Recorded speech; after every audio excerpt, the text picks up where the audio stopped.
Hey, guys. Girl, I cannot find my earbuds. What you mean you can't find your I can't earbuds? find my earbuds. What you do with them? I don't look. I'm already stressed out. So Why are you stressed out? What is wrong? okay, I'm gonna be on silent for a while. Don't be on silent. I need you to talk. I am All right. gonna talk. Okay. So listen, guys. Welcome to another episode of It's On. Oh Lord, I had the wrong. Welcome to another episode of It's On. I had the size up. Y'all, I'm your girl, Big Ski's Faith. I got my girl Wendy with me. In and out. I don't know why she's stressed out. She'll share with me later, I'm sure. Um, so I was going to review the women of the movement. That was the plan. I was going to do it, and we were going to talk about it. And then last night, I stayed up to watch the season finale of Euphoria, and now I'm like, listen, listen. I felt every emotion watching that episode. I was sad, I was happy, I was pissed off, I was angry, I was upset. Like I felt all of the emotions watching that episode. I need y'all to understand what I'm saying. Um, so we're gonna get to Euphoria. Euphoria is actually gonna be our last show topic tonight because I just want to know why. That's all I want to know is why. Why? Why? That's all I want to know. I think Lexi did her thing with the play. Super excited about that. The ending was cute. But I still want to know why y'all do me like that. You know, I don't care about the rest of these people. Why y'all do me like that? That's all I want to know. So we're gonna talk about it. Wendy, yes. And then we gotta wait until 2024. And then we gotta wait till 2024 because Zendaya is shooting Doom 2. I didn't watch Doom 1.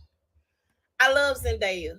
But I did not watch because when I saw the first Dune back in the day, it did not seem appealing to me. And it was on the HBO Max for free 99. But I just went, I tried and I went to sleep. I didn't get what was going on. I may need to go watch it again, to be fair.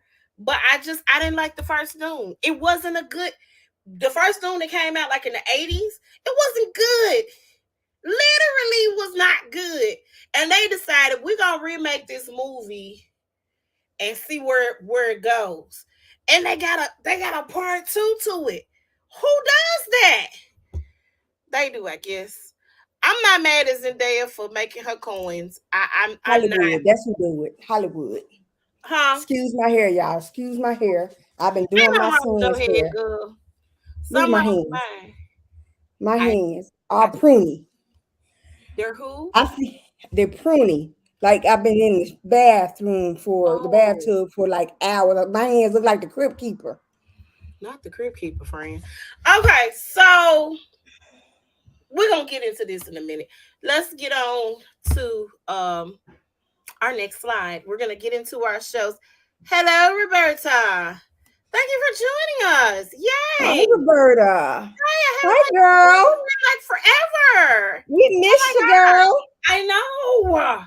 Okay, so Grownish, I did not change this picture. Oops, my bad. I was so focused on Euphoria. However, Grownish, we see Aaron is going through some changes in this episode. This is the wrong picture. Don't focus on the picture because this was last week's episode. Aaron's going through some changes. He's teaching. He's doing his thing. The students are loving his Afro group. Yes, thank you for catching us live. Join in the Yes, yes, yes. yes. Yes, please join in the conversation. We love it when people join in the conversation. Yes. Aaron is teaching. He's a professor at the school or a teacher's assistant. I don't know how they TAs work, but he runs this class. It was a midnight class. And it's the Afro Saloon or Salon or whatever they call it. So he's been able to teach and do his thing. Um, Definitely do his thing. Um, uh, with the class, he was in a rut, and now he kind of found his footing, and so he got to participate, or was selected to participate in kind of like a TED Talk type of situation, but for on the collegiate level. So they and shout out to Kadeem Hardison for being like one of the university officials. He was looking real great. I didn't recognize him. I thought I was like they look like a Dean, but I he did. Is that his daddy? I didn't know what He was didn't going on. gain some weight. He has gained some weight. I noticed he gained some weight when he did Love Is on the OWN network. When he was on Love Is, he had gained some weight then. But he really done been eating some chips and some Twinkies. Okay. I was like, oh Lord, Kadeem, baby, let's go to the gym together, okay? Um, so um so he came, told Aaron he got selected because they loved what he did with the Afro Saloon. So they wanted him to come and do his thing. And he's in grad school too. So he's able to teach, of course, undergraduate classes at this point. So that was a good thing. Meanwhile, Zoe has convinced Luca to do this fashion line.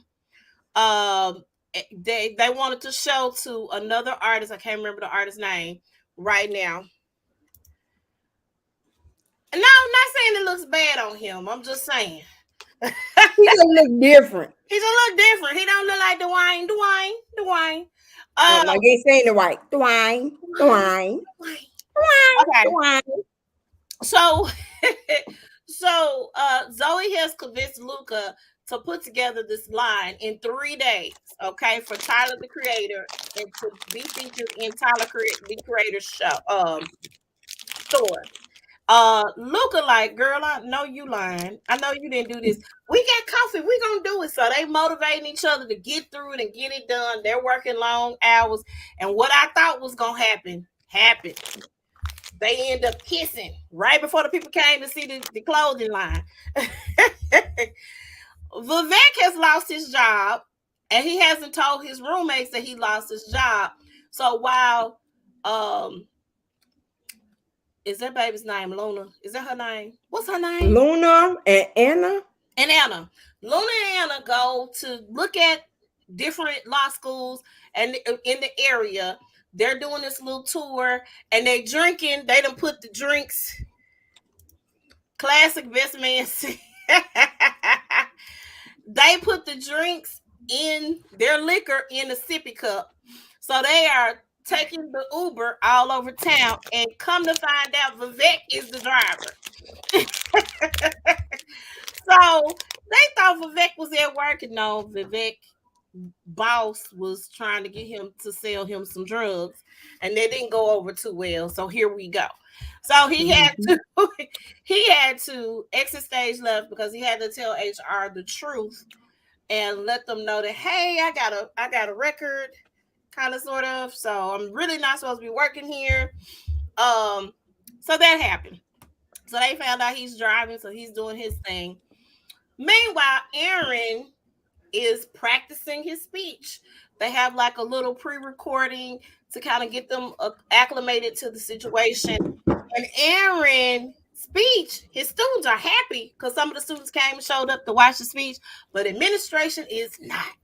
I was like, man, you just talking all down on the school. You're talking about the things that black students face here, and it's not good. They're going on and on.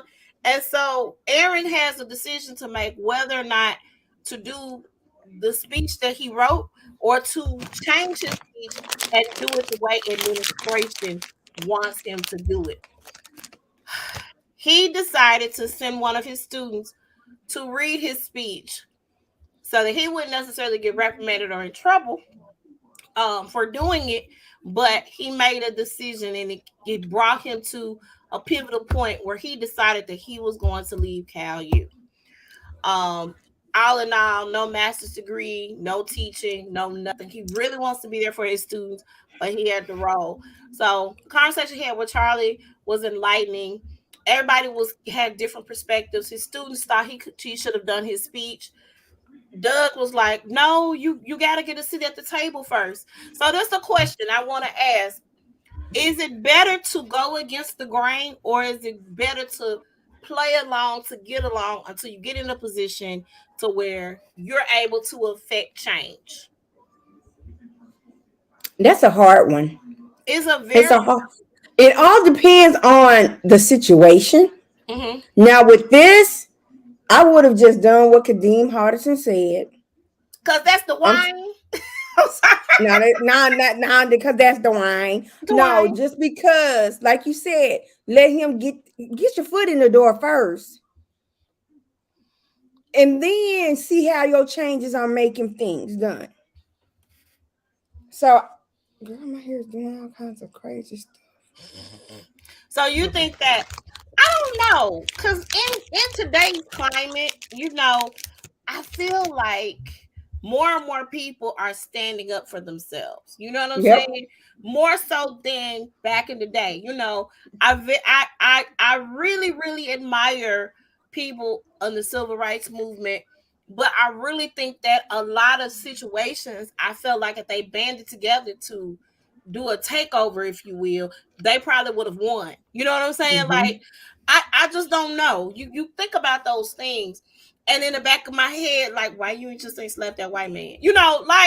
Like like the woman did on them when that woman called her the N-word and she slapped her. And then the little girl was like, "Don't call my mama that no more." Like, like what? You Yeah, yeah, that's right. know, No, right. but no. Or like Sidney Poitier on the heat of the night. Yes. That's what I want. Okay, Roberta said, "Woo, that's tough." But I would say go against the grain. That way, they already know what it is from the gate, and if you stand your ground, eventually the change will have to happen one way or the other. Yeah, I think we're Good the point. time that we're in. I think with like the Black Lives Movement and certain entities and they're protesting and they're changing things because they're actually changing the laws on the books in a lot of Mm-hmm. places. They still have a lot of work to do, but Mm-hmm. the no knock warrants and the driving while black and the harassment and that sort of thing, those types of things, they're affecting change. And the people that they are actually arresting and convicting and sending to jail, they're also putting those civil rights charges against them as well, which I think is great. Um, so I don't know. I'm kind of on the fence about it. I was taught to play the game until to play the game until you can get in a position to affect change. That's what I was taught. But sometimes what may have worked The before, newer generations, yeah, the newer and they're generation, not they gonna ain't agree about with that. me. They're not. They They ain't about it. They ain't. they ain't They about bad about it. They that. bad about it. They gonna make Yeah, they yeah. They like absolutely. yeah. Absolutely. All right. Well, that's Grownish. Make sure y'all check it out. This is senior year. So Grownish comes on Freeform Thursday nights, 8-7 Central. All right, next slide. All right. Whoo, child. Now I'm sorry. Let me say this. I'm gonna say this about This Is Us. Okay. I think they are very being. I think the homegirl is being very insensitive to Kevin because Kevin's been missing out on a lot of stuff that the babies are doing, and she's totally oblivious to it on how he's feeling. Now he was trying to get them to all go to the cabin for the Thanksgiving because it could have been the mama's last Thanksgiving before she start forgetting people. Right. That pissed me off right there. I was so mad. So let me say this. I'm so far behind on This Is Us, but I love this show. Yeah. So let me say this. As far as that's concerned, and we're gonna get into Beth because really this episode was about Beth and really closing out her storyline. Um, what I thought could have happened was a compromise, if you will. And here's the thing, that's what co-parenting is. A lot of times when you're doing the co-parenting thing, and it's not a bad situation, but you're doing the co-parenting thing and you're trying to navigate these things. I think probably what I would have done was say, here, take your children. I'm finna go over here with my boo thing for the holidays, because really, to be honest, although Madison is the mother of the kids, that ain't Madison's family. She feels for, Rebecca, absolutely. But that ain't her, those are not her peeps. So I want to go hang out with my boo for Thanksgiving. I should be able to do that. She's with the twins 24/7. To me, I felt like, Madison, girl, you should have took a break. Have a spa day, do your thing. I get it. It was kind of baby mama-ish, if you will. Who got a divorce? You talking about Madison and Kevin? No, they never made it to the altar. Madison and Kevin did not get married. That didn't happen. They just decided to co-parent. They decided on that last episode that they were not going to get married. So, yeah, we're going to get into that in a minute. So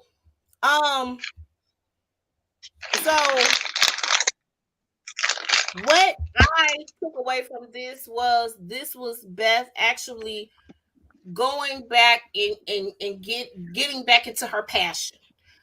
She found a position. We know she had her dance studio. Her dance studio wasn't, didn't do well due to COVID. They could no longer do the virtual classes because a lot of students kind of dropped out from the virtual learning, and she had to give up and close up shop. Well, she found a position because she was trying to find herself. She got a degree in architecture, but she didn't want to do that no more. She wanted to dance. That's all her life. And her dad said she was the girl who could dance before she could walk. And her dad really believed in her. And of course, when her father died, that was kind of sort of the end of her dance dreams, on top of the fact that it was a very toxic situation for her as a dancer in that class. And when I look at like what they do for dancers and the pressure that they put them under, even as kids, Russian ballerinas are like top tier ballerinas, and they have to go through so much dieting, and at a very, very young age, if you're a certain weight, you can't dance. It's just a lot that they take them through. So us being Black girls trying to dance ballet or any of the dance forms, ballerinas in particular, you have to be skinny. They got to be able to toss you up. So they take you through so many changes.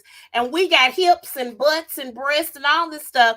And so Girl, they would have been told me nope. We start developing, that doesn't work out. So Beth always wanted to do this. And so she found a position and found her calling as a recruiter, I think, for this dance studio. She found scholarships for dancers that would not normally be picked for this particular big dance school, and get them to come and dance and do what they have to do. And I love that that's the position that she ended up in. Now I feel like she's gonna take over the dance studio. I believe that. You know what part that I really loved? What? It was towards the end, when she had that wall. And at first the wall was it was empty. Right. It was empty. Right. And then she put the picture of the girl up. Yeah. And then years on, the girl is in Houston, in the Houston Ballet. Mm-hmm. And I think she's the how do they say this? When you the principal of a show, mm-hmm. and she gave her a ticket or something, mm-hmm. and a note, and she put the note up on the thing, and you saw all of the The because dancers of who what she inspired her. did. And Mm-hmm. what's good about that is when I went to go see the Syncopated Ladies the other night, all of them look up to Debbie Allen, and it just reminded me of, because Debbie Allen's School of Dance, you're not the typical weight, you're not the typical size. They got ballerinas my size, you're not the typical size as a ballerina or a dancer at all. They don't look at that at all. They just look at your passion for dance, your passion for learning that technique, your passion for getting it. That's it. And so that reminded me a lot of Debbie Allen when I watched her what is it, the chocolate nutcracker Mm-hmm. on Netflix a couple of years ago. I saw that. I was like, oh my God, that's amazing. Um, so I love that she's in this position and she's really um pushing those students to be the best. And so I love that, and I loved how they wrapped it up. They said that we will not see Felicia Rashad again at all. We won't be seeing Felicia Rashad again. I do like that she called her teacher. She needed that because she had an insecurity when it came to that, and it was due in part to the teacher that that once looked at her as a star, and then when somebody new came along, they were the new flavor of the month. And that can't feel good, being in that position and being a dancer. Mm-mm. Okay, so Kevin, let's talk about Kevin real quick. Um, Kevin and Madison are no longer together. They've been doing this co-parenting thing. Madison's little boyfriend kind of annoys Kevin, and rightfully And so. he annoys me too. You're right. I said rightfully so. He's a little annoying. He tries too hard. So, but Kevin is trying to make it work. He's trying to be the best understanding baby daddy that there is out there. He's not stalking her. He's not blowing her up on the phone. I see you out on a date with your boo thing. What's up with that? He's not being that baby daddy, okay? However, Kevin has had plans and has been talking about them being taking the twins to the cabin for Thanksgiving and spending time with his mom, because they don't know how much longer Rebecca has. Apparently, Rebecca gets a longer period of time than now, but they don't know how much longer Rebecca has. So they want to kind of make it this time for family. And it's Thanksgiving, and it's a tradition that they all spend this time together. So he's been talking about it. Kate and Madison keep looking at each other every time he say that. I'm like, oh my God. Like, really? Is it that obvious? She don't want to go. Y'all just need to tell the man you don't want to go. So finally, at the Manny episode, the reboot, Kevin's getting ready to go on. And, he's kind of like, why y'all keep looking at each other? Like, what's going on? And she goes ahead and tells him right before he takes his butt up there on the stage. Now, he had a good show. I was worried about that for a moment, but he had a good show. He didn't allow his emotions to take over him like it did in that very first episode of the Manny. At the very first episode, I'm sorry, of the series, where he just decided he had a midlife crisis and he had to let the world know that, hey, I don't want to be the Manny no more. So um it was grueling, and he was upset. However, Kate had to talk him down off the ledge, like, dude, she got a boo. You didn't want her. Y'all made the decision that y'all weren't gonna be together. So because you made this decision right here, this is what you have to live with. You have to live with the fact that she's not gonna be around all the time with the kids. Y'all gonna have to work out a schedule or do whatever you got to do, but you can't be selfish about this. And so, and my thing is, listen, if the daddy want the kids, send the children with their daddy. I tell my child's father every moment I get, hey bro, come get your baby. I will pack a bag and you can come get him and you can have him for as long as you want. You know where he go to school. You can drop him off. Y'all can do homework together. Toss the ball around. Take him to all these practices that I take him to. You know, I am tired. Okay. Okay. So I would have taken him up on the offer and said, well, I won't be visiting and joining you guys. Send Rebecca my best, but you can have these babies. Okay. Because it's two of them at the same time. Okay. You can have them. They can go with you. Okay. Be like, homegirl on. What's love got to do with it? Go on with your daddy. Go on with your daddy. I ain't even playing. So that's where I am with it. You know, I feel like there should have been a compromise. Madison didn't have to go. Yeah. The kids could have went, but Madison didn't have to go. So, did you hear that Aretha Franklin's granddaughter will be auditioning for American Idol? I did not hear that, and I have not watched American Idol in a month of millions of Sundays. I did watch it the season when the guy who he was a Jackson State student played in the band. I watched that season. I wish he had gone further. That baby could blow. They ended up picking another young man that he can sing too, so I was happy about that. But I don't watch American Idol like that, but I would look for the clips and watch it on the YouTube. I really, really will. So make sure you guys check out this final chapter. But then hold on, the judges turned her away. Okay, we're gonna get to that in a minute. Hold on. Okay. Y'all make sure y'all check out This Is Us on Tuesday nights, 9/8 Central on NBC. Now why the judges turned her away? They just turned her away? They didn't let her sing? They let her sing, but they told her no. She couldn't go to Hollywood. We got to see how this baby sings. I got to see how she sings. Just because you are the granddaughter of Aretha don't mean you can sing. True. And they said that Katy Perry walked off because she was mad. She's mad because they turned her away? Right. Because she was a yes. So why they turn her away? I don't know. When does American Idol start? Hold on one second. It started, I think, tonight. Or last night. One of them nights. It started one of them nights. They doing auditions right now. It just started. Okay. We're gonna move on to the next slide, Paul, if you don't mind. A Million Little Things is back. I'm excited because I missed this little roller coaster and ball of emotions.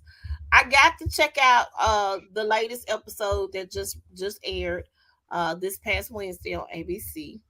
And I saw a little bit of it and I fell asleep. Okay, well, Rome's depression is back. Yeah.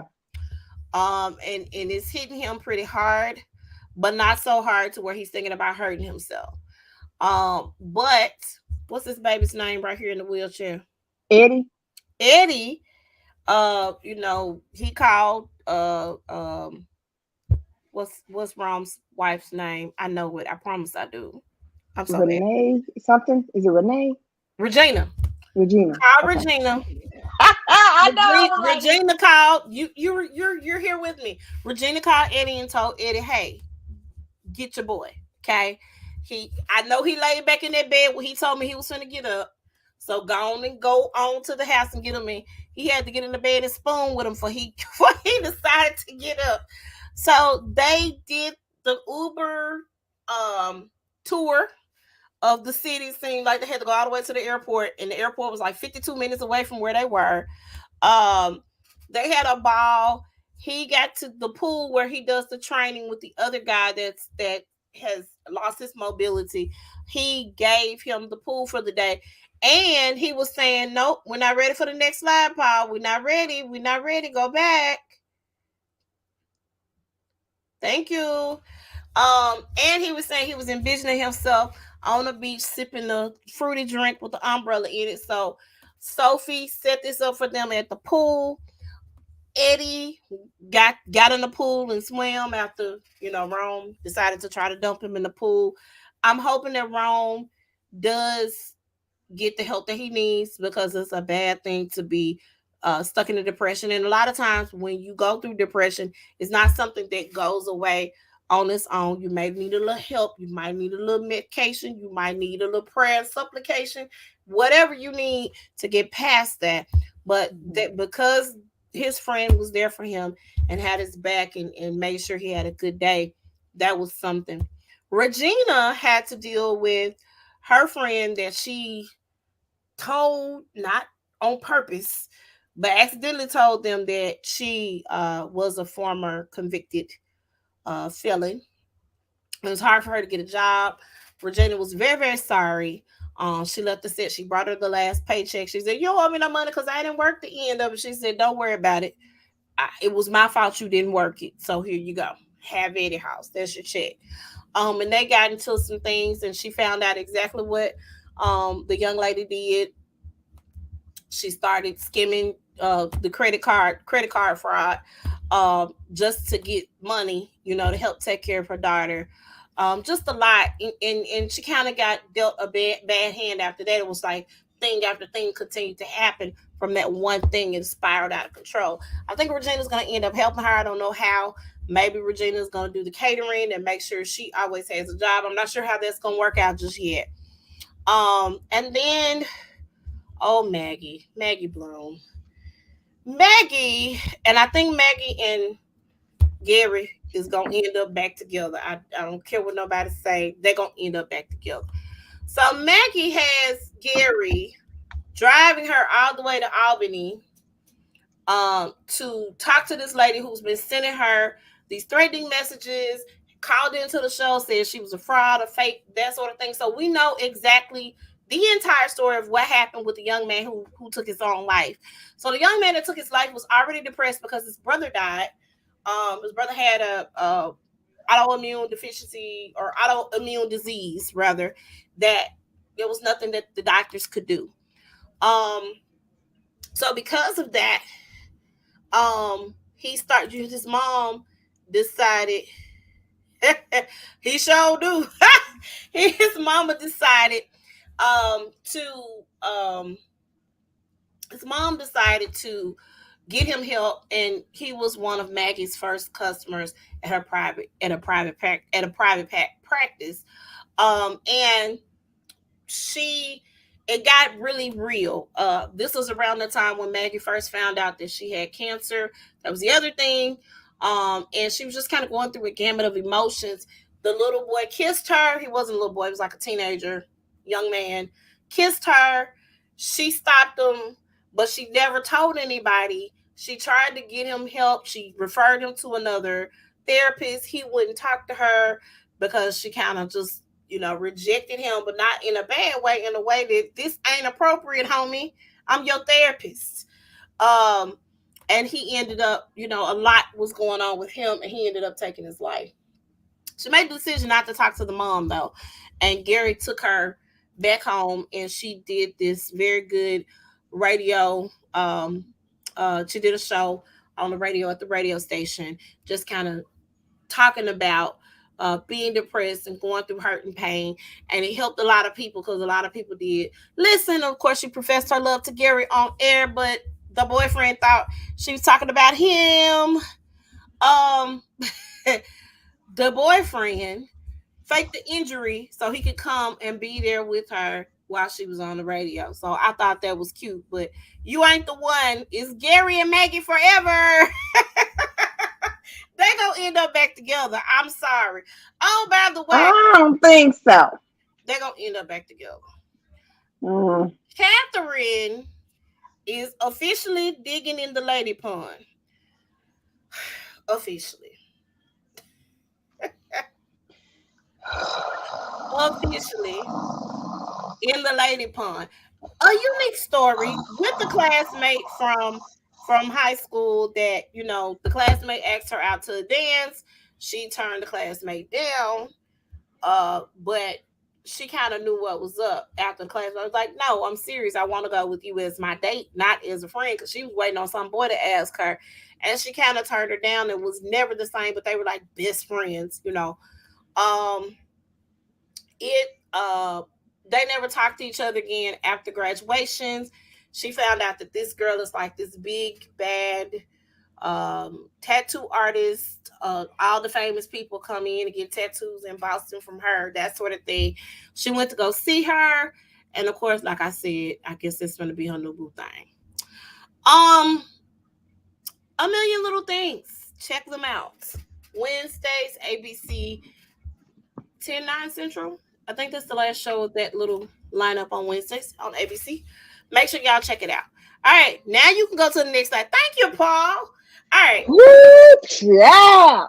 So I'm not gonna say much about Married at First Sight, and the reason why I'm not gonna say much about Married at First Sight is because nobody's gonna make it. Yo ho way can yo. Nobody's gonna make it.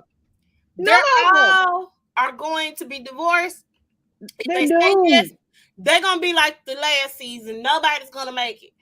Elijah one is something wrong with him, and the fact that Katina is making these excuses, he's half Irish, has nothing to do with nothing, sir.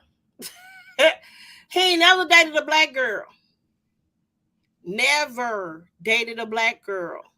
Or did his family say he never brought home a black girl? No. He said to Katina, I have never dated a black girl.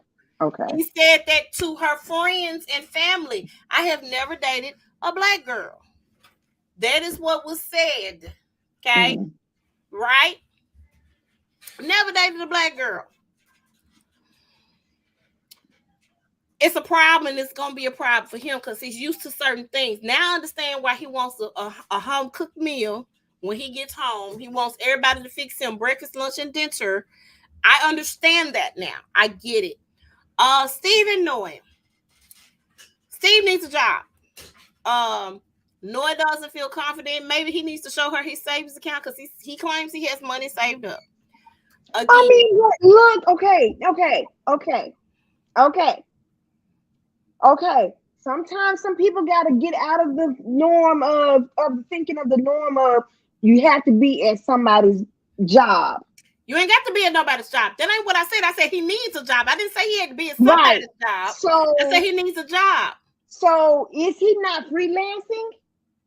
That man works when he wants to work. So he's self-employed. I'm gonna say this again. No, you, if you did Mary Kay, you would be self-employed. Steve wants to travel the world and fly like an eagle and just soar through life. That makes Noy crazy because they're both in agreement that they want to have kids. We all know kids cost money. They ain't cheap. She wants 3. She wants 3. I don't know how many he wants, but he wants kids too. He wants 2. I don't care. He's like 3 is too much. She said, no, 3 is my number and that's it. One child costs too much money. Okay. And I can just imagine how much 2. I can imagine how much 2 costs. I got 2 of them scound boogers. Okay. 2 of them. I was one and done. I cannot have a third because no. Okay. That's why when I get married, the baby factory is closed. I cannot. You looking for a wifey and me, and you think we finna pump out some more babies? The devil is a lie, and I rebuke you, Satan, in Jesus' name. I want more kids. It's like this. If I get married and I end up pregnant, I'm gonna be rich. You got some suing to do. I got some real suing to do. So now that Alyssa and old boy is off, I'm still mad at her. I'm still mad at her because now she adopted the Candace Dillard tear with the tissue and the. Who did it better? Who did it better? And I tried. I'm a really good person. You tried and lied. And I like how production was like, let me just set this right here. Because you was a lie. Okay. It's funny because I really want to be the fly on the wall when her family sees it and her friends see it. You call this trying?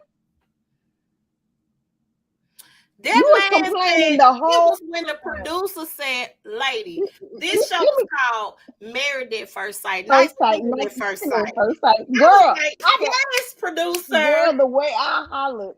But hold on. I had a thought.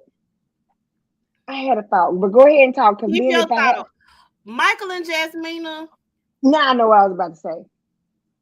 Chris, he is worth millions. His net worth is actually in the millions. Because he's a real estate agent. Right. And he hustles. She is like not even 100,000. No. She rescues dogs for a living. So, woman, you had a man who was willing to. Baby, you could have got that tooth fixed, okay? Exactly. He told you, hey, she likes riding horses. Maybe I can buy a stable for you. Girl, what is wrong with you? Because she want the rock. But here's the thing, basic chick. You basic. He basic. Y'all be basic together. Let me have a real estate agent worth millions. Tell me he would give me the world, basically. He would do anything for me. Here, we just can't have no kids. Listen. Michael and Jasmina. They're not going to make it. They ain't going to make it. I like how her friend was like, so girl, you know this is you, right?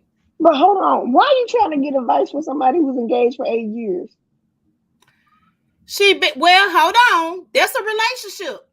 Yeah. She might not be married yet, but she's been in a relationship. Maybe she ain't ready to get married. I'm not mad at that. She's lived with that man. She's been in a relationship, and she knows what it takes to be in a relationship. They been together. He ain't gone nowhere for 8 years. I ain't mad at it. Now, could it be me? Absolutely not. But I never hate on the next woman or man situation. She's still with that man, and that man still with her. So hey, that's why. But the friend called her out, and I was glad the friend called her out because, girl, you stubborn too. You just like him. You the same way. I am.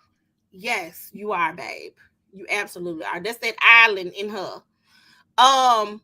Michael gotta get out of his own way. He literally has to get out of his own way. I like how Pastor Cal got into the both of their tails. I love that. The train wreck that is Lindsay and Mark. Listen, if that man don't run for the hills from whence his health cometh from, that girl is when I say she is fit for a straight jacket, why is she yelling out that man had roaches and bed bugs in the bathroom loud enough for them to hear? Why is she yelling out that he just got balls? Basically, you're insinuating that man has a small peen situation going on. Why? Because he said he didn't like something. That I don't like that he picked and chose that moment to open up and say, hey, I don't like this. But he needs to go bye-bye. He needs to go find somebody else. That girl crazy. That girl is crazy. Then call him a mama's boy. I bet if your mama call you, like, what? What? If y'all want to continue to watch this train wreck, Married at First Sight comes on Lifetime, 8/7 Central. Make sure you check it out. Mm-hmm. I was highly, highly, highly, highly upset that they got to call Mary a racist on this platform. Mm-hmm. And again, people don't realize what the word racism means. Racism? Now prejudice, I would say yes. I would say prejudice, but racist, no. You have to be. Black people have been in a position of oppression. I don't care how rich you get. You are still oppressed because the majority of the black people as a race cannot come against neither one of y'all. Even the Asian chick can't come against neither one of y'all. And then when Andy said, Mary told me, because he talked to Mary. Yeah. And he said, Mary told me that she doesn't believe black people can be racist. We can't. And I'ma say this. Fight with your mammy. Because we cannot. We can be prejudiced. We cannot be racist. Because we ain't, as a race, we ain't above nobody.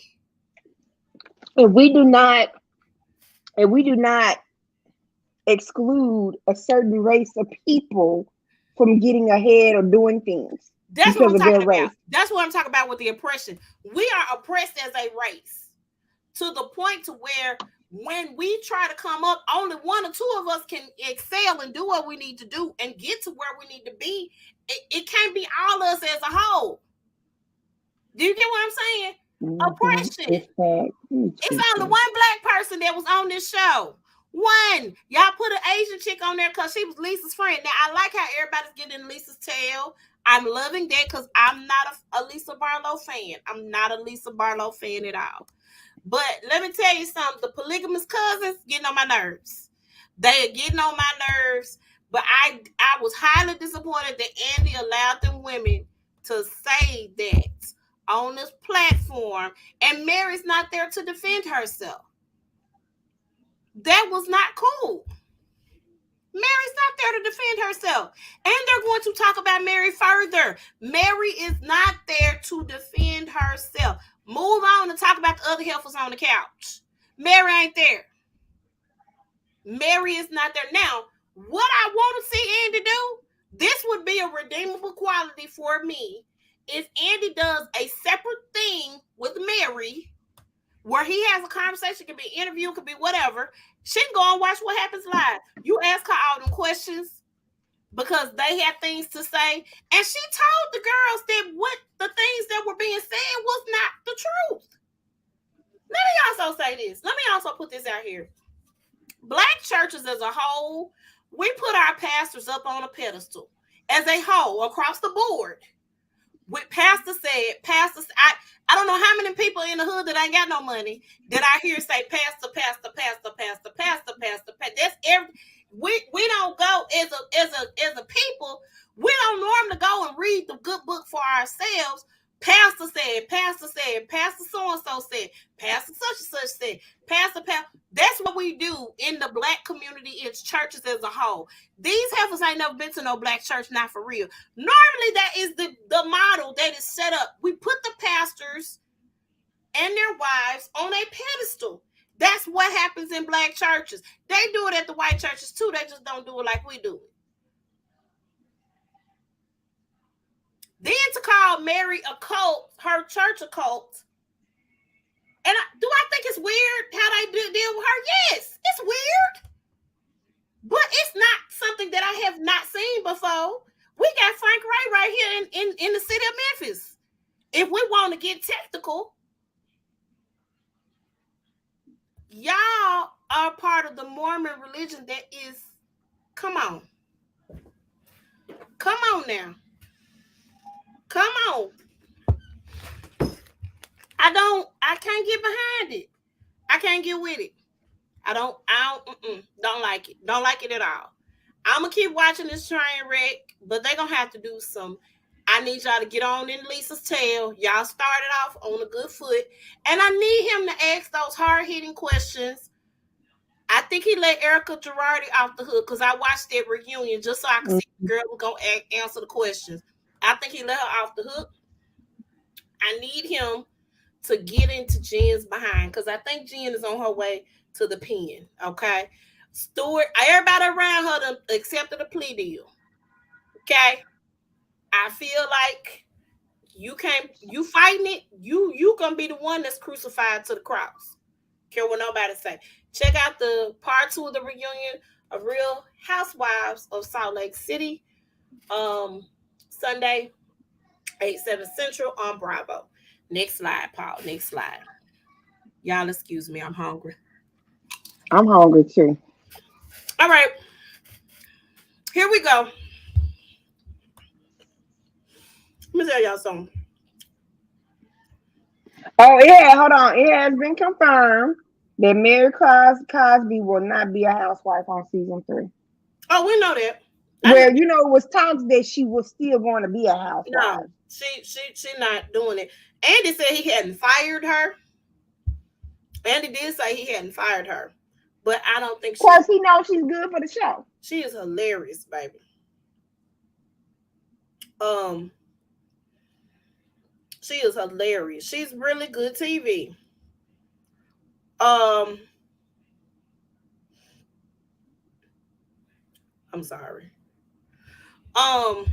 So she's really good TV. So I hope and pray that eventually one day she come back, or she can go on somebody else's franchise. Go down there to Florida. They got a house in Florida. So let's talk about Euphoria, the season finale that took me through there, and then some. Um, they wrapped up Lexi's play. Um, she did a good job. Her sister tried to sabotage because her sister got dumped. Man, her sister went off. She went off, and And then Maddie said, you know what? This one tripped me out. Maddie said, I wasn't gonna hit you. Let me slap you one good time. Then let me slam you to the brick wall. let me tell you something. Maddie got into that tail. You knew it was coming, girl. You knew it was coming. You knew that girl was coming for you. Maddie whooped that trick on stage. Okay? Whooped her on the stage and then ran out into the hallway. They ended up in the bathroom. I think Maddie only hurt her foot because she was running and trying to catch the girl because the girl was running and was not trying to fight her. Um, so Lord God. Um, Lexi, I know that Lexi's play was focused mainly on their lives and the five friends, but the main thing that like that relationship or the play was about was her and Rue's relationship. That's what I gained from that. Because a lot of the stuff was about her and Rue and their situation and the conversations that they had, and Rue losing her dad and her losing her dad. Um, and just the bond that they had as best friends, and how drugs kind of took over Rue's life. Everybody else was supporting characters in Lexi's story. Um, so that was something. So I like how they wrapped it up. It was really, really sweet. It was really, really cute. Um, I I, loved that her mama got up there and tried to wrangle the girl in. It didn't work out. But I like how she supported Lexi in that moment and didn't necessarily take Cassie's side. She really think Cassie crazy and need to be committed, and she does. Uh, yeah, she needs some help. She she really needs needs some some help for help. real. That girl is Cause she crazy, tried to kill herself with a wine corkscrew. baby. When I hollered, I hollered when she did that. So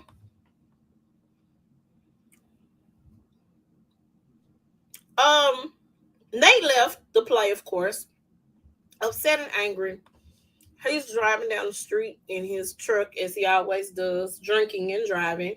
Which one day that truck gonna flip over. He drives to his dad's construction office, I guess, because his dad is a contractor, and he talks to his dad and starts saying crazy stuff. And his dad is having a whole little party. But you know what? We learned on the last episode why he was so concerned about that CD, that DVD, because he wanted to take over the business, Yeah, and he knew if it got out yeah, that nobody would want to do business with a pedophile son. right. But at this point, he don't care because Yep. he done shared it with the policia, and the popos came and locked his dad up. His mama was kind of crazy, wasn't it?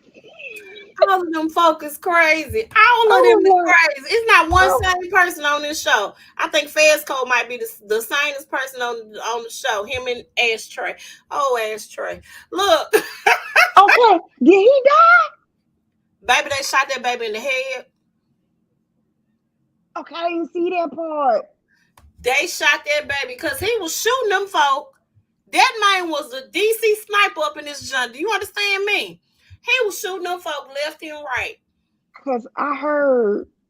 And I was wrong about the grandmama. The grandmama is in the bed, in the room. Grandmama was in the room in the bed. I forgot he was taking care of grandma, which is why he kept her little business and stuff going so he could continue to take care of her.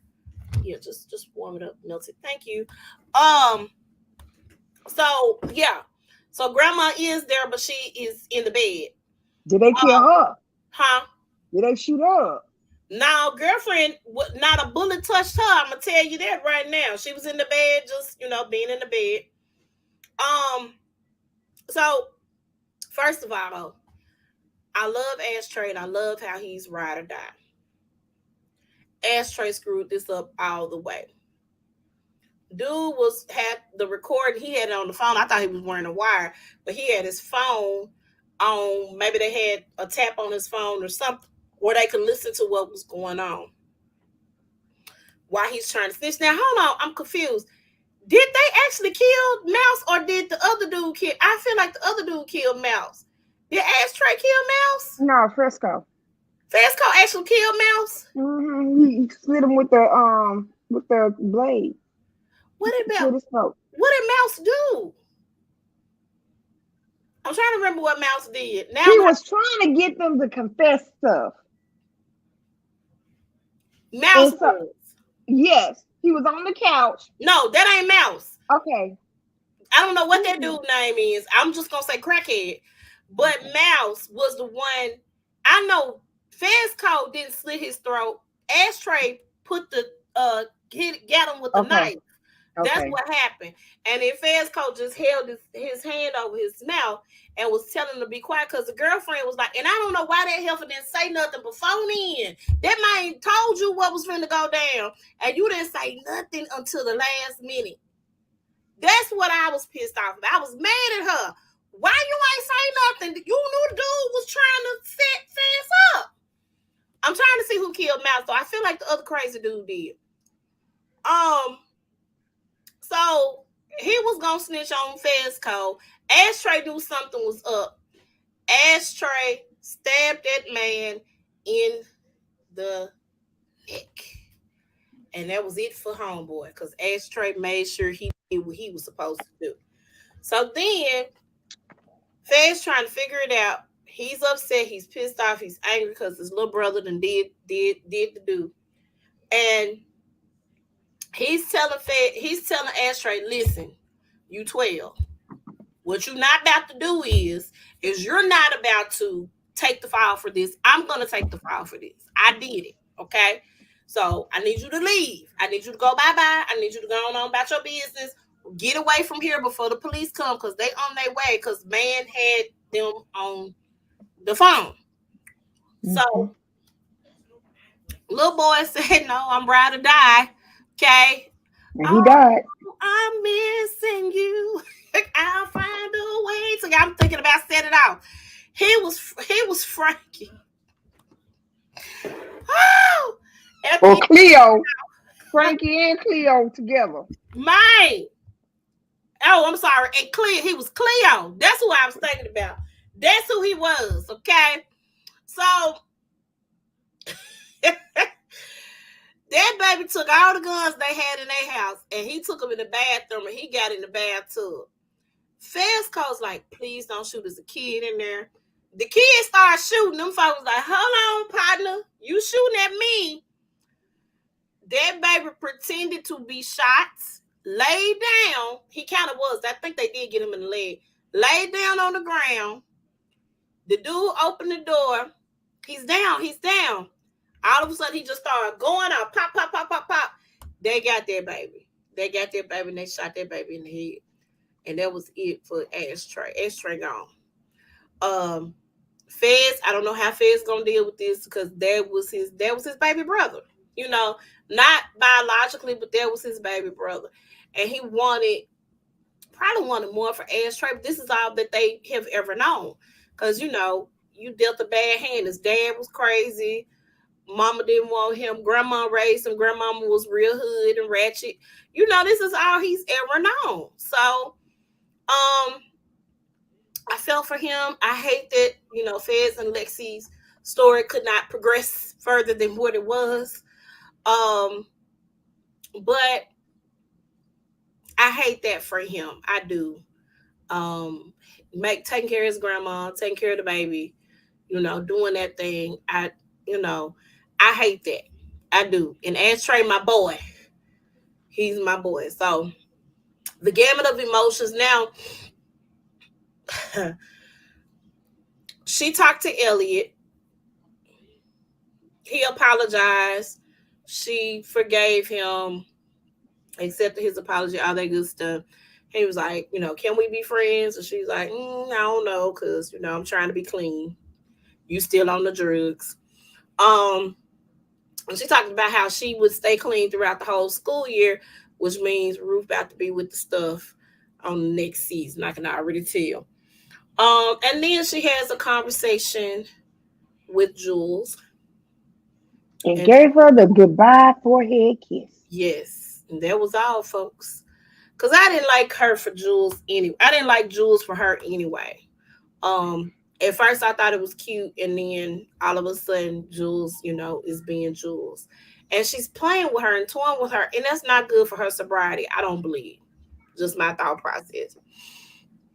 And she said it. Did I ever love her? I don't know because I was high most of the time. She was very high most of the time, all of the time, actually. And Cassie admitted that Nate dumped her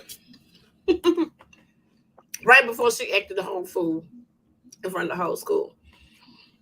So Maddie said, "Well, girl, get ready. You about to go on the roller coaster ride. Boo boo." I know. Because it was always we together. No, we not. Yes, we are. No, we not. Yes, we are. No, we not. So just get ready, girl. Stay tuned. I don't know what that's gonna mean for Maddie and Cassie. Um, I think she got it all out. I think she probably going to forgive Cassie you think so? because it's going to be somebody bigger and better for her. Because Maybe. Maddie was out there. Maddie was out there too. She wanted. She always wanted to hit somebody. Always wanted to fight somebody. Yep. And then hold on. You call your boyfriend's mother. See you next Tuesday. I like that. I'm gonna use it. Um, Come on now. Who does that? I wish Josh would bring home a girl and she calls me a see you next Tuesday. I'ma see you next. mm, I'ma see you next in 6 feet under. eulogize that girl. Yeah, that's why the mama didn't like her. Mama was rude though. Mama was real rude. I get why she called her that, but because her But mama, you don't call them. You don't you call your know, boyfriend's you mother know, you are right. that. You don't do that. Um. So yeah. Um. We don't get another episode of Euphoria until 2024. Likely, production will start in 2023 because somebody got to go shoot Doom too. I'm still mad about that, but I mean, I will get over it, I guess. Next slide, Paul.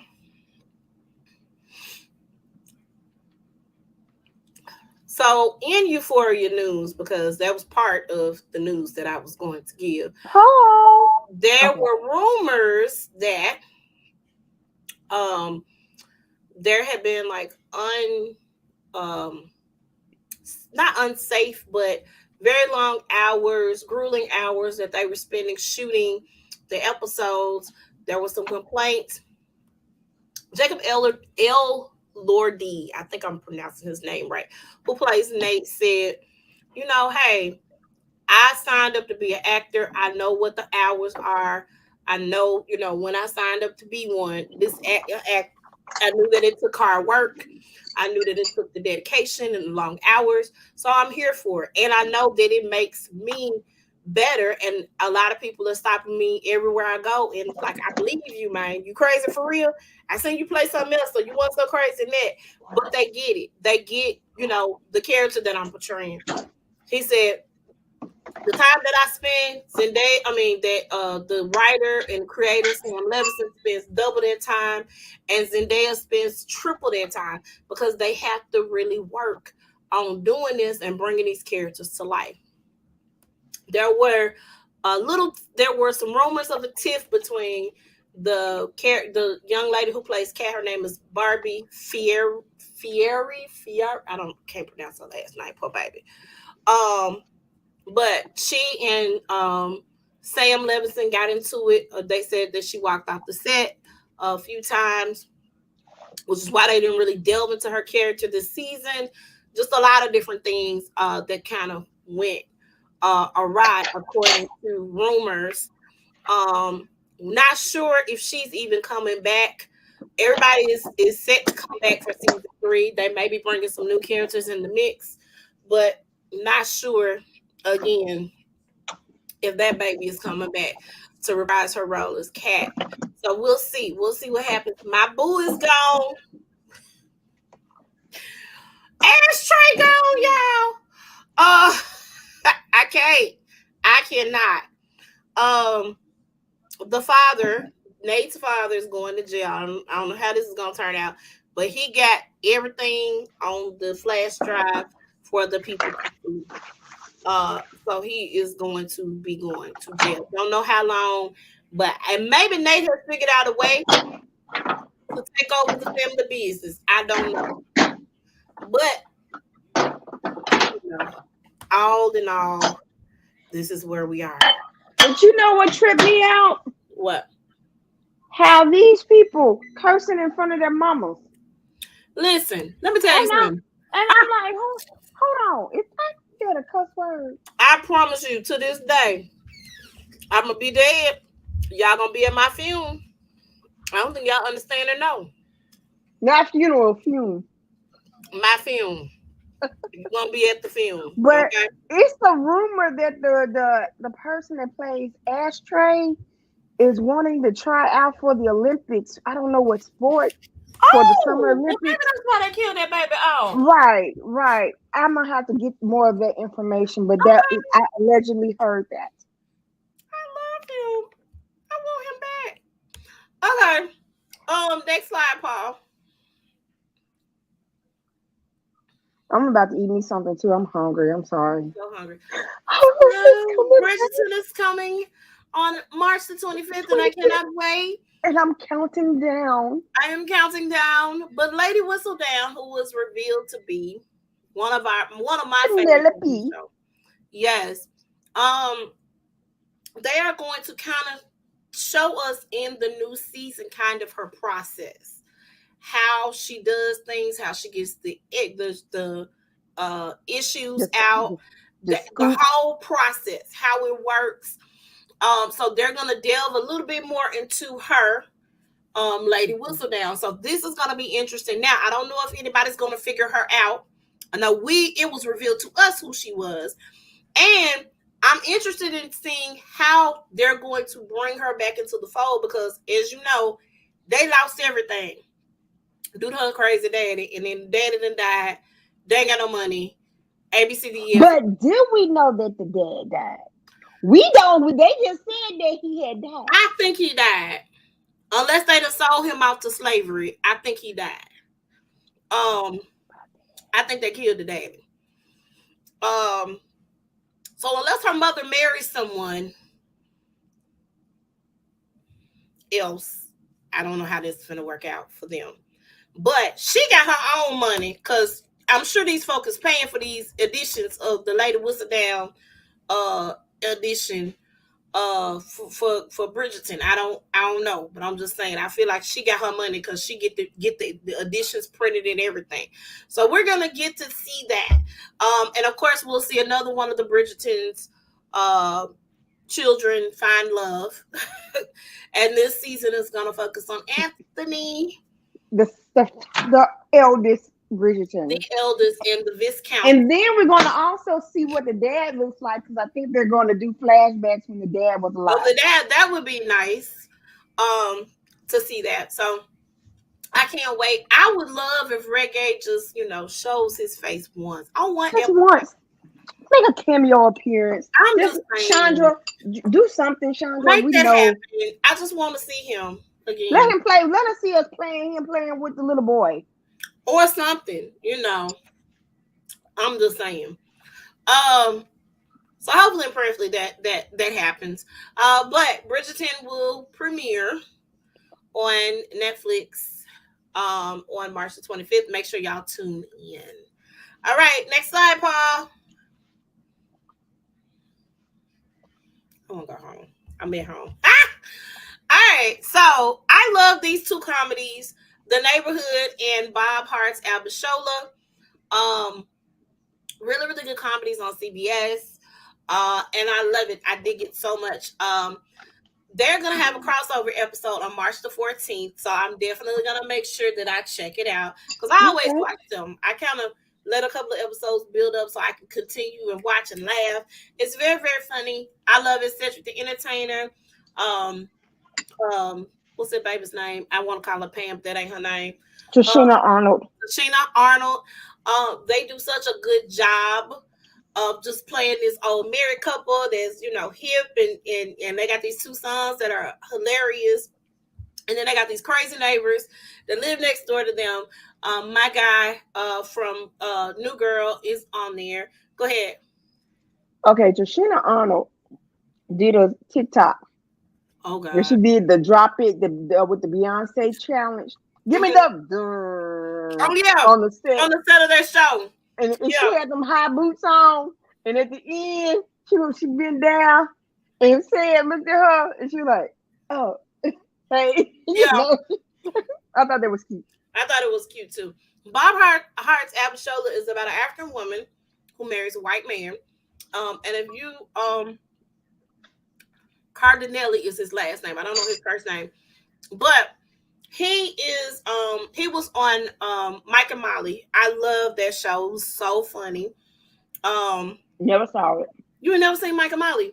It Mm-mm. has what's her name? Oh my God, what's her name? Melissa McCartney. Yes, Melissa McCartney is hilarious. I never knew that she was as funny as she was. Because I used to watch Gilmore Girls, and she was on Gilmore Girls for all those years, and so now she has become this like big household name. Everybody knows who she is. She's super hilarious, but I didn't know she was like a part of like the comedy troops and that sort of thing back in the day. Mm-hmm. I had no clue. Mm-hmm. Um, but at any rate, that ended because, of course, she had to be, the fabulous movie star that she is today. So he had to find something else to do. So he's on Bob Hart's Abishola, and it's interesting to see this mix of this African family and this white family, and kind of how they get along. Her black friends, and then just kind of mixing in with his family. They did get married, so I thought that was cool. And they got married in Africa, in her hometown. And so it's just the navigation is super fun. It was created and written by Gina Yashir, who plays her best friend on the show. Mm-hmm. And Gina Yashir is hilarious. She's a stand-up comedian. And she's just so funny. Look her up. She is hilarious. Okay. But yeah, so make sure y'all check these out. They come on Monday night, CBS. The Neighborhood comes on first, 8 7 Central, and Bob Hart's Abishola comes on right after 8:30 7:30 Central on CBS. So make sure y'all check that out. All right, Paul, let's slide. Okay, so I thought that CSI, that after they did their reboot season, it was good. It was really, really good. I binge watched the entire season. Okay, Was it on Paramount Plus? it's on Paramount Plus, but it was on Okay. CBS. I Okay. binge watched that thing from beginning to end. I took a whole Saturday, Sunday combo and watch because I'm a big CSI fan. I love CSI. Okay, all of them, even New York. I love them. So, Lieutenant Dan and them over there in New York. I love it. I love it. So Lieutenant Dan. that man is always gonna be Lieutenant Dan to me. I know his name in real life, but his name is Lieutenant. If ever I meet him, Gary Sinise, just be ready. I'm gonna call you Lieutenant Dan. I just want you to know, Lieutenant Dan. because you are Lieutenant. Every time I say, "Oh, look at this Lieutenant Dan," he has a band called the Lieutenant Dan Band. Oh, so he wouldn't mind. Um, well, there has been a shift in cast. So, of course, on this last season, um, William Peterson and Georgia Fox were the main characters in the new reboot of CSI Las Vegas.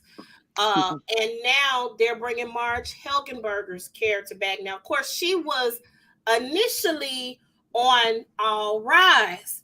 And I didn't know that this was where she was going to, because she's not returning to All Rise on own, because she's doing the second season of the reboot of CSI. So I- I can't wait to and see. is it like a contract, like a conflict of I think the interest? shooting schedule. I think it's the shooting schedule. Maybe they shot it at the same time, and because she probably took it on. They probably knew that William Peterson and Georgia Fox was not coming back to reprise their roles as Gil and Sarah on the show, and so they probably asked her, "Hey, March, you want to come on back over here and play this?" Because at the time, Our Rise was canceled. You know, people got to find other things to do. Okay. Mm-hmm. I got to get a job. Anthony Anderson, prime example. Mm-hmm. You know, this the Yeah, last Blackish. Let me go on over here back over here to what I know. Let me go over here and be a detective on this other show. So, you and know we didn't even talk about that. what? We will talk about it. We will talk about it. I have to go back and rewatch the episode again. I know him. Because I was like, they slick doing the Bill Cosby story. Yeah, they Ain't they? did. Yeah, it was a Bill Cosby episode. But I missed a lot of stuff, so I want to touch on some things in the episode. So I'm gonna go back and watch it. We will talk about Law and Order, okay? But check out CSI. I'm thinking they're gonna bring Ted Danson back. Maybe, I don't know, because they have a new head of the lab. So like Gil's character, because he was the head of the lab when the first CSI started. Gil was the head of the lab. He came in as a consultant. He and Sarah did on the case that they were working, and on the different cases that they were working. They used them. So I don't know if they're going to bring Ted Danson back. Ted Danson is playing on a show called The Mayor on NBC right now. So I don't know how that will work out, or if he would be able to do it. But I know March will be back in the CSI lab, so I cannot wait to see that, because I loved her character on CSI as well. All right. Paul, next slide. All right. Do you have a TV pick of the week? What is it? We over here eating. I'm gonna have to read. Yeah, I'm hungry. I'm All sorry. Excuse me. Hey, not a TV pick. Well, I have two. Now, while doing my son's hair, because that's why we started late, my son was like, Mom, can you retwist my hair? His hair was looking bad too, so I had to say yes. We watched, my son, he's a Kanye West fan. Okay. So we watched the first part. We watched the first episode of the documentary. Okay. We got to the middle of it. Mm-hmm. So it's very interesting. It is very interesting. Well, again, Kanye ain't had nothing to do with it, so it's on my list of things to watch. But then Friday, Mm-hmm. I said, you know what? I'm gonna see what this McGill Homecoming is all about. That was gonna be my pick. Yeah, that first 10 minutes, it had me rolling. And let me tell you why it had me rolling. Because the very same thing happened to my ex-brother-in-law.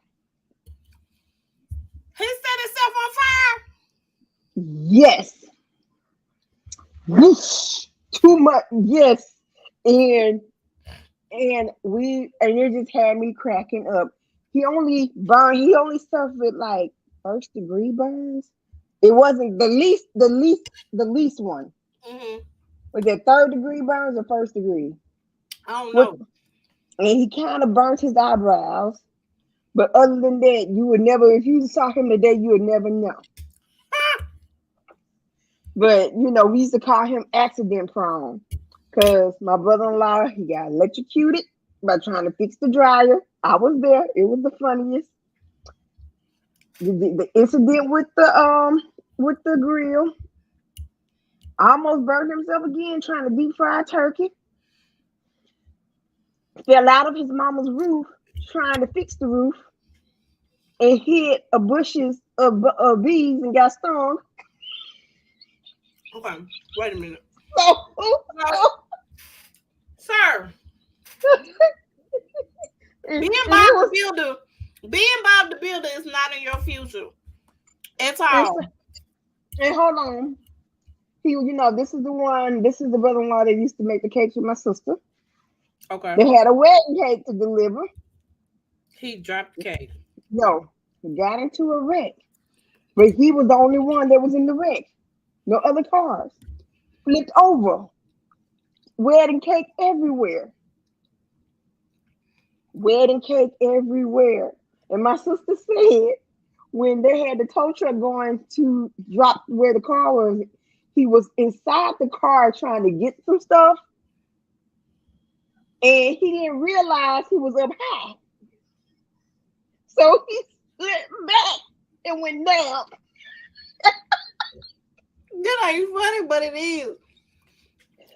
And so I remember the year after he tried to almost burn himself with the deep fried turkey, he asked me, did I want to help him? I said, I'm good.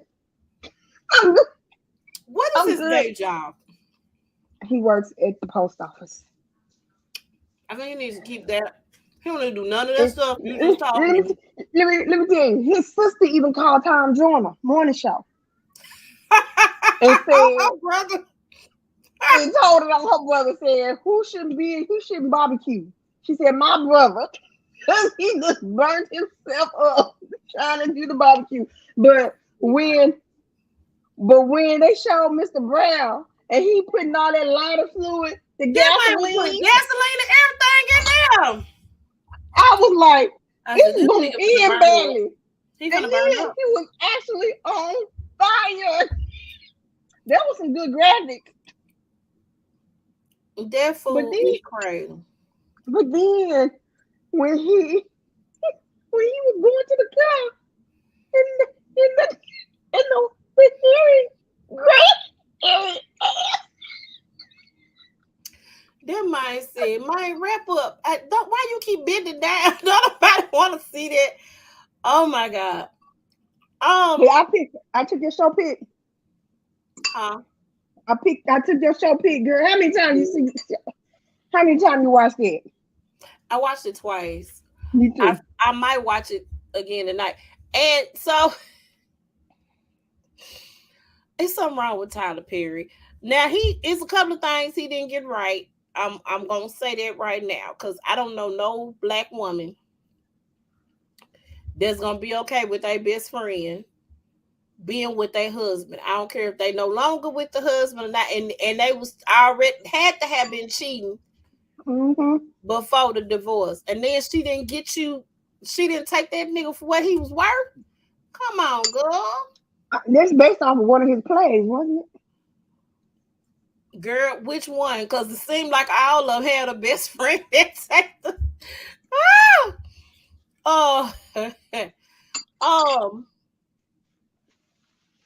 it was crazy. It was fun. It was funny. A lot of black people trashed it, and of course they always trash Tyler Perry, especially when he puts on his "My Dear God." But here's the thing that you can't take away from the brother. He's a billionaire. No one, he's a billionaire.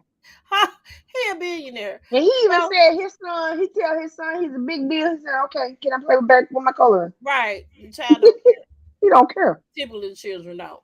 But it's the man has created a lane and he stayed in that lane. Now he tired of Madea, but Madea brings the money. Okay.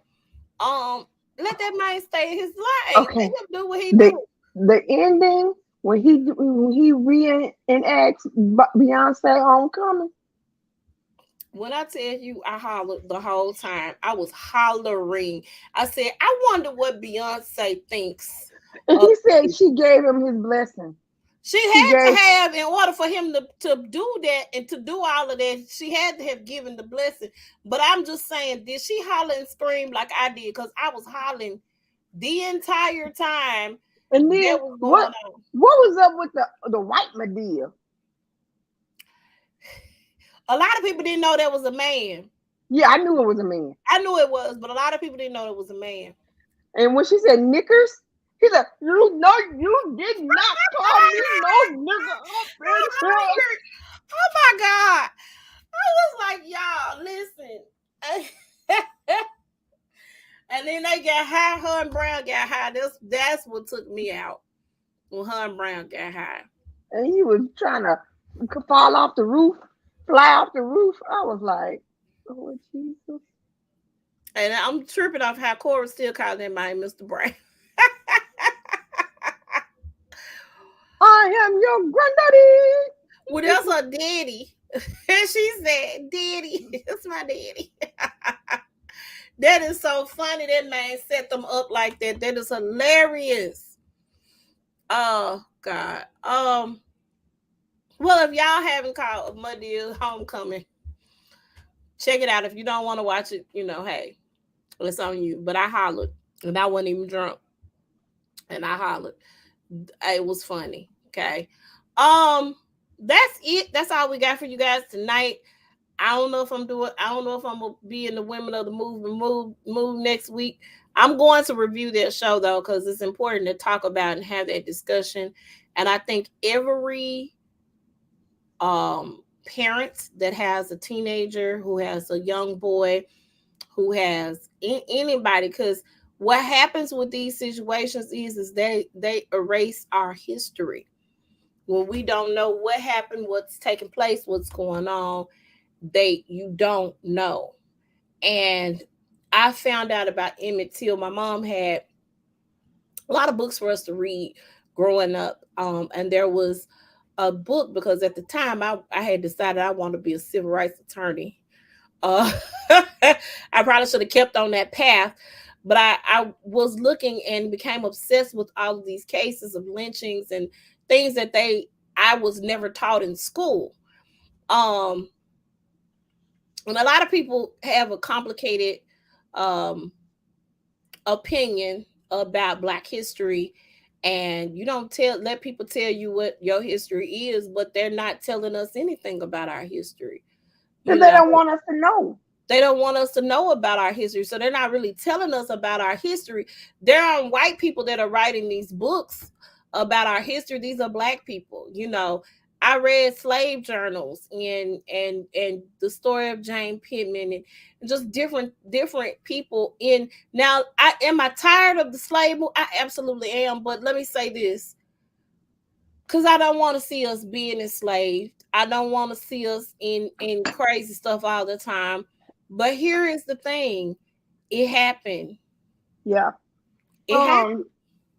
And in my group, in the Herpreneur Network group, every morning from 7 to 8:30, 9 o'clock on Clubhouse, it's Christian Women in Business. There is this woman who write books about Black history. It's children books. Hmm. Black history before slavery. Yeah, because here's the thing: we were kings and queens. There were a lot of us that were over here. A lot of us are part of the Indian tribe. I really want to. And Paul, this might be our first episode on the Black History Podcast. I hadn't gotten to that yet, but I really want to delve into my history. It is pretty pricey to do those 23andMe and African ancestry and that sort of thing, but I literally want to delve into my background and my family background, and I want to know that history.